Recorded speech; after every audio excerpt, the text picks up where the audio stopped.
पार्वती है, पिता है शंकर भोला, पिता है शंकर भोला।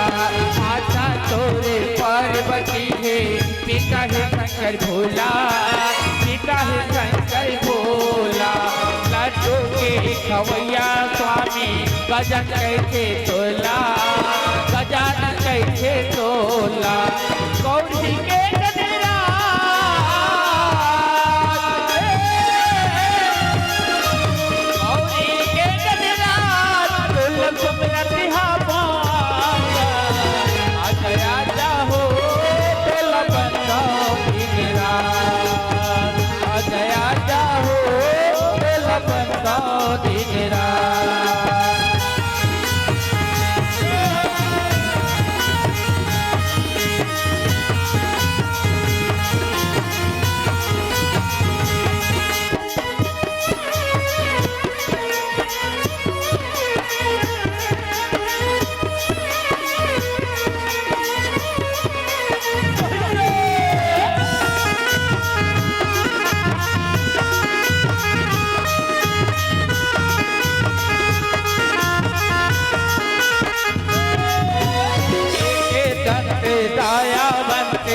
चारे भुजाधारी हो, चारे भुजाधारी।